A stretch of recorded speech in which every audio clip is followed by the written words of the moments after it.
Assalamualaikum warahmatullahi wabarakatuh. Sahabat muslim, ternyata setan sangat benci dengan suara azan. Hal ini pun pernah disampaikan oleh Rasulullah SAW. Seperti apakah tindakan yang dilakukan setan ketika mendengar suara azan? Simak videonya sampai selesai dan jangan lupa subscribe, like, komen, dan klik tombol lonceng notifikasi Anda agar tidak ketinggalan video-video kami selanjutnya.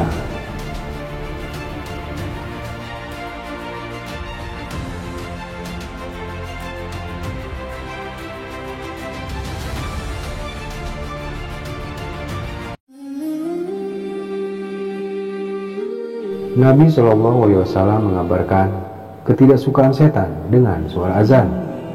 Sampai-sampai setan berusaha agar tidak mendengarnya dengan cara yang cukup hina menurut pandangan manusia, yaitu dengan mengeluarkan kentut dan suaranya. Nabi SAW bersabda, apabila azan dikumandangkan, maka setan berpaling sambil kentut hingga dia tidak mendengar azan tersebut. Apabila azan selesai dikumandangkan, maka ia pun kembali. Apabila dikumandangkan iqomah, setan pun berpaling lagi. Apabila iqomah selesai dikumandangkan, setan pun kembali. Ia akan melintas di antara seseorang dan nafsunya. Hadis riwayat Bukhari dan Muslim. Seorang muslim yang beriman akan tahu keutamaan azan.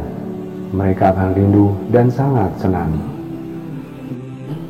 Seorang muslim dengan keimanan yang tinggi akan selalu menanti-nanti azan dan bersegera memenuhinya, berlomba-lomba untuk mendapatkan shaf pertama yang memiliki banyak keutamaan, sampai-sampai akan saling berebut dan jika perlu melakukan undian karena tahu keutamaannya.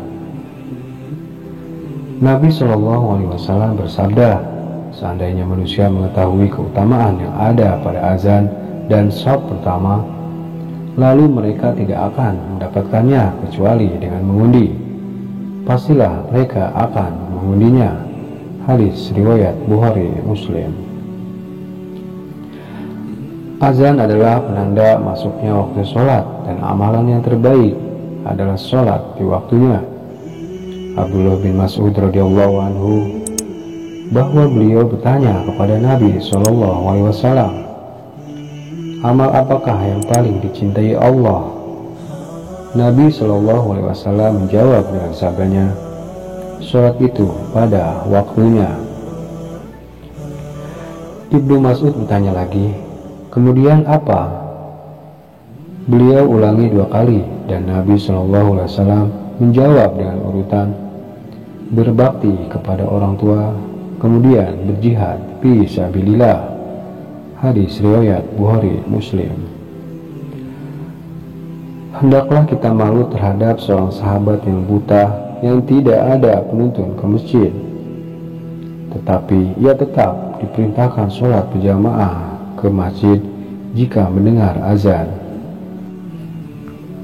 Dari Abu Hurairah radhiyallahu anhu, dia berkata, seorang buta pernah menemui Nabi SAW dan berujar, wahai Rasulullah, saya tidak memiliki seseorang yang akan menuntunku ke masjid. Lalu dia meminta keringanan kepada Rasulullah SAW untuk sholat di rumah. Maka beliau pun memberikan keringanan kepadanya. Ketika orang itu beranjak pulang, beliau kembali bertanya, apakah engkau mendengar panggilan sholat? Laki-laki itu menjawab, ya. Beliau bersabda, penuhilah seruan tersebut, hadiri jamaah sholat. Hadis riwayat Muslim. Memenuhi azan merupakan perintah Allah dalam Al-Quran agar sholat berjamaah. Allah Subhanahu wa Ta'ala berfirman yang artinya, dan dirikanlah sholat, tunaikanlah zakat, dan rukulah beserta orang-orang yang ruku.